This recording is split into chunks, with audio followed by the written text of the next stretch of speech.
Bom dia, saudações e minhas felicitações às Minas, né? Que amanhã é o dia das Minas, então parabéns a toda a mulherada. E antigamente nós falávamos assim que se Deus criou alguma coisa melhor do que mulher, deixou para ele lá, não trouxe para nós. Então parabéns aí para vocês. Eu vou utilizar a tribuna livre para falar sobre mobilidade urbana. É até uma demanda de pessoas amigas, conhecidas sobre isso, tá? E eu vou falar citando algumas coisas. Em primeiro lugar, que a nossa terra ainda continua a terra da uva. Mas nós temos algumas outras características, que é uma cidade logística, cidade das crianças, que hoje estamos aí intitulando, e também temos uma característica que é a estatística, de 20% de idosos. Aí alguém pergunta, mas o que isso tem a ver com a mobilidade urbana?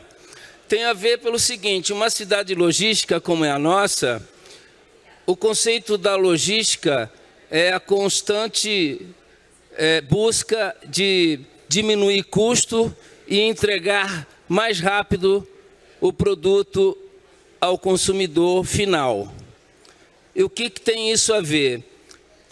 Será que os profissionais de logística estariam satisfeitos com os indicadores e com toda a tecnologia e inovação que existe na logística para acompanhar o nosso transporte urbano que desloca as pessoas, os trabalhadores da nossa cidade de um polo ao outro? Será que eles iriam ficar satisfeitos com esses indicadores?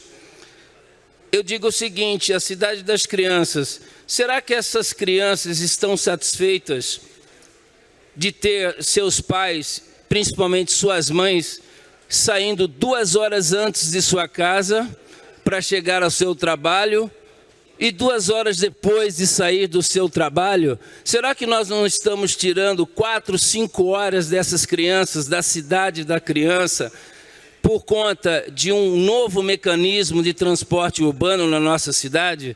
Será que não chegou a hora de a gente rever o transporte urbano na nossa cidade? Será que não está na hora de nós termos o veículo, o famoso VLT na nossa cidade, para ser nenhum trabalhador, o trabalhador quer chegar logo no seu trabalho, ele quer chegar logo para sua casa.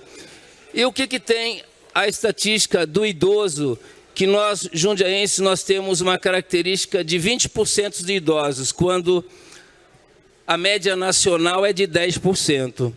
E por que eu falo isso? Eu, sinceramente, eu tenho medo, presidente, de andar de ônibus, com medo do que o condutor, ao eu descer o degrau, ele arranque com o carro e eu caio e sofro um acidente.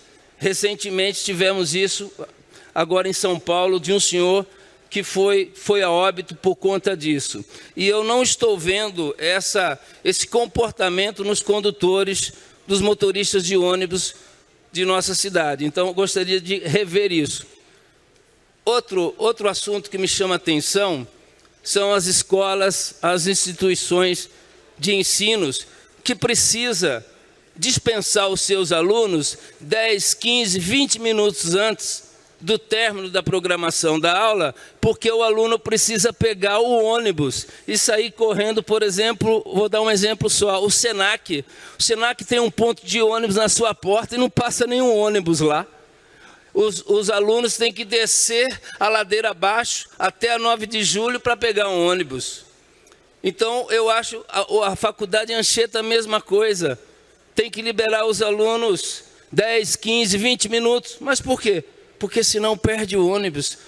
Então, eu gostaria que a comissão, eu acho que existe uma comissão de mobilidade aqui, começasse a rever isso e começasse a prestar mais atenção e dar um percentual maior para a população, para atender essa população. E os sindicatos, os empresários, as autoridades têm que realmente pensar na população, no transporte urbano. Eu também já coloquei aqui, por exemplo, no complexo hoje FEPASA, que tem outro nome, que é o Expressa, né? Que vai ser sempre lá e o centro da cidade sempre aqui. Por que não criar um mecanismo para um modal que traga não só o turista que vem de trem para subir o centro da cidade sem precisar de ônibus. Existem vários exemplos no mundo sobre isso. Obrigado, o bom dia e parabéns às mulheres. Seu Afonso, eu gostaria que o senhor conversasse com o vereador Romildo Antônio. Romildo Antônio é o presidente da Comissão de Mobilidade Urbana. Ele vai anotar essas... Eu até gostaria de fazer um desafio para a comissão, de eu sair de bicicleta de qualquer ponto da cidade e a comissão de ônibus. E eu convido até Juninho, que também parece que é ciclista, Afonso, ele pode vir comigo de bicicleta e ir para algum delegado. Não, mas consegue. Você vai de ônibus, eu vou de bicicleta. Vamos ver quem chega primeiro.